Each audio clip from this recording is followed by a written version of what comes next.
Je m'ennuyais de Fred Bastien. Est-ce Moi que je suis aussi. nostalgique pour autant? Ça fait pas assez longtemps qu'on l'a pas vu. Ah, c'était Ça hier. fait seulement 24 heures. Ouais, c'est vrai. Puis C'est-tu de la nostalgie c'est ordinaire. ou de la dépendance affective? Ah, 2 thèmes qu'on a abordés Oui. pendant la semaine. Incroyable. Moi aussi, Bonjour, je suis nostalgique de. Salut, je suis nostalgique de ma présence en studio. Je m'ennuie Oui. déjà de vous, ça fait 24 heures, mais j'ai hâte à lundi prochain où nous pourrons être tous ensemble à nouveau. Notre cœur saigne, mais on comprend. T'es-tu à Québec? Oui, je suis à Québec, je suis déjà rendu là, pour Salut Bonjour Week-end. On Ah. reconnaît le pixel dans l'écran de Québec. Ben, ah La oui? ligne est moins Voilà. bonne. OK, OK. Non, mais pour vrai, tu veux parler Donc, de la nostalgie? Oui, tu l'as bien installé, Marc, parce que c'est un mot qu'on connaît, qui est à la mode, qui est même commercial, mais je me suis intéressé à l'origine de la nostalgie. Puis c'est quand même fascinant. J'ai appris qu'avant 1688, dans le fond, la nostalgie, ça n'existait pas. Peut-être parce que les gens n'avaient pas le mot pour le dire. Carrément, le mot a été inventé par un Suisse, Johannes Hofer, en 1688. Et même, c'est là où je trouvais ça intéressant, puis je pose la question, la nostalgie, est-ce bon ou mauvais? Parce qu'initialement, la nostalgie, c'était une maladie. C'était une pathologie. Dans le fond, lui, là, Johannes Hofer, c'est un étudiant en médecine en Suisse qui remarquait qu'il y avait des mercenaires suisses qui partaient en longue campagne, puis qui commençaient à être malades, puis à s'ennuyer de la maison, puis ils commençaient à avoir des symptômes, des fois de la fièvre, de la lourdeur. Mais lui, il a dit, bon, ben, vous êtes nostalgique. Vous vous ennuyez de la maison. C'est la combinaison de 2 mots grecs, c'est-à-dire nostos et algos. Donc, nostos, c'est le retour à la maison. Et algos, c'est la douleur ou la souffrance. Alors, quand on pense au mot nostalgie aujourd'hui, je trouve qu'on est moins dans la souffrance. Peut-être, on s'ennuie d'une époque, mais on est aussi dans la célébration d'une période de notre vie. Et là, la question, donc, est-ce que c'est une pathologie, être nostalgique? Est-ce que ça nous empêche de vivre dans le présent? Je suis curieux d'avoir vos opinions là-dessus. Ben, je pense qu'il y a une partie de la nostalgie qui vient nous rassurer. Il y a comme un repère. Tu sais, il y a beaucoup de monde, à chaque fois qu'on fait des entrevues de ce temps-là, les gens disent « Ah, depuis quelques années, c'est terrible. » C'est comme si la nostalgie, on se réfugie dans quelque chose de confortable. Il y a quelque chose aussi qui peut être de l'ordre de la transmission d'une autre génération, des points communs aussi que tu vas chercher dans un monde maintenant qui est éclaté. Mais je trouve qu'il y a quand même un côté, un danger à la nostalgie qui est de ne pas se renouveler, regarder vers l'avant et d'accepter des choses nouvelles. Moi, j'ai un ami à moi. Ses seuls moments de bonheur, c'est quand il refait des moments heureux qu'il a connus. C'est pas des blagues. C'est incroyable. Je vais le nommer, André Dorion. Je nomme tout le monde. André Dorion, ami de très longue date, lui, quand il va à Tadoussac, parce que sa famille a rapport avec ça, ben, il fait le même barbecue à la même place, puis il dit, c'est là que je suis heureux. Puis le reste du temps, ben, il planifie d'y retourner, puis tu comprends? C'est un nostalgique, mais turbo.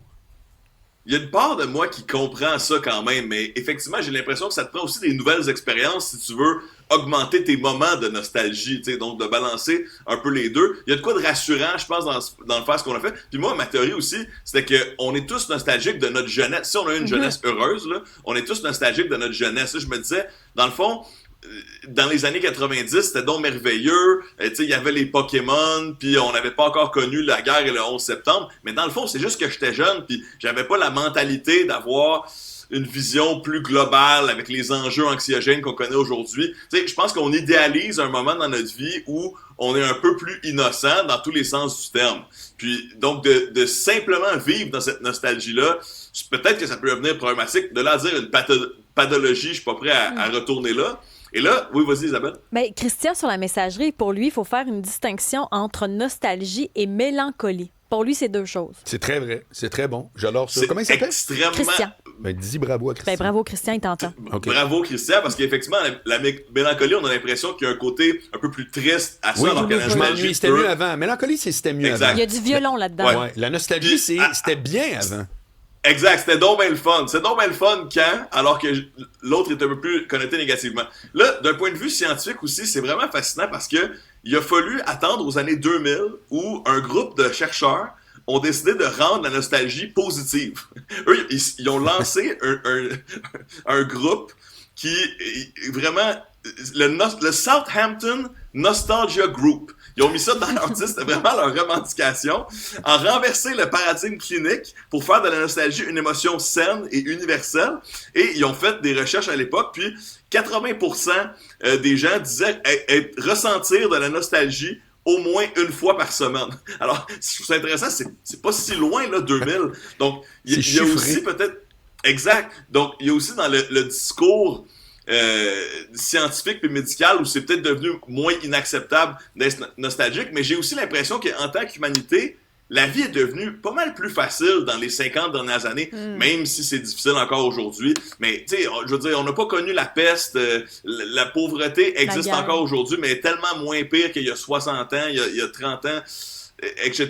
La guerre, comme tu l'as mentionné, oui, ça existe encore, mais on est, nous, en Occident, assez chanceux, c'est souvent loin de chez nous. On n'est pas touché directement par les horreurs de la guerre, sauf si on s'informe. Or, j'ai l'impression que cette nostalgie-là prend plus de place, autant collectivement qu'individuellement, un peu grâce au fait que la vie va mieux aussi, dans le fond. Moi, je me demande si, parce qu'on est très, très nostalgique, on le voit dans les produits culturels qui sortent dans les dernières années, mais si on n'est que là-dedans, dans 20-30 ans, cette génération-là, aujourd'hui, va être nostalgique de quoi?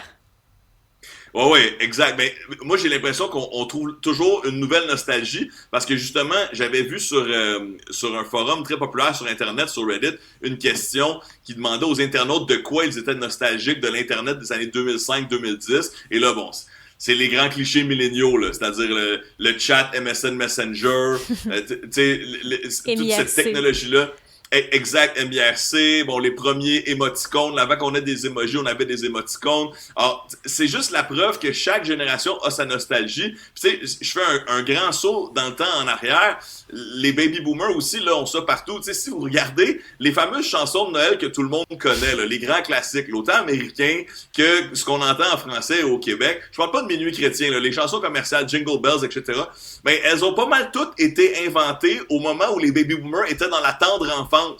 Donc, elles sont restées populaires parce qu'on revit le Noël d'enfance de toute une génération qui a longtemps été la plus importante démographiquement, dans le fond. J'avais jamais pensé à ça, c'est vrai. Intéressant. Ouais, donc, chaque génération c'est pas étendu a sur sa 800 nostalgie. ans, C'est pour ça que j'aime autant pas les chansons de Noël. T'aimes pas ça? Je trouve que c'est une répétition toujours, puis à chaque fois qu'il y a des reprises, c'est juste toujours plus triste, toujours plus lent. Toujours plus lent. Oh, ça m'emmerde au plus haut Mais point. Mariah Carey, chaque année, c'est comme autre chose. pire que l'année d'avant. Ben, OK, ça a l'air que le monde, c'est pas ça. Moi, c'est 23 décembre. Joyeux Noël, Monsieur Côté. Salut, c'est TQ. super bon, ça. Justement, la côté québécois, le côté justement qui est un peu à contre-courant des autres chansons de Noël. Moi, c'est ma préférée. Sinon, tu sais, j'aime bien les chansons de rap qui célèbrent Noël. C'est un peu nostalgique et ironique aussi là, de voir que. Damien Robitaille en a fait une. Il y a Afroman qui a une tune de Noël. Oui, Damien Robitaille aussi. Sans doute. Peut-être que ça définit plus le monde qu'on pense. Parce que moi, depuis tantôt, je vous écoute puis j'ai aucune nostalgie. Ça m'habite pas. Ah non. Zéro. Est-ce que c'est parce que tu t'en Kiss, rappelles pas? Les premières fois que t'as vu de la lutte. Mais non, mais attends un peu. Je sais pas, Québec. M'as-tu demandé si j'avais des beaux souvenirs? J'en ai plein. C'est qui encore? J'ai plein de souvenirs. J'essaie de te stimuler de la nostalgie, là. Tu sais, la première fois que t'as vu Kiss, ça se fait Kiss sur les plaines. T'as pas envie de revivre ça un peu? Ben, j'ai trouvé ça formidable. Mais je me dis pas, je suis pas là à me dire, ah oui, puis j'aimerais donc ça m'habite pas, je te jure. Je vais vous dire ce qui m'arrive. Puis mettons manger du dessert de quand t'étais jeune ou une recette quand t'étais jeune. Ça, c'est encore moins. OK. Le genre, la pâtée de patente de ma mère. Le cipote du temps des fêtes. Non, je vous le jure. Mais c'est comme moi, que t'as une vie que t'aimes. Aujourd'hui puis demain.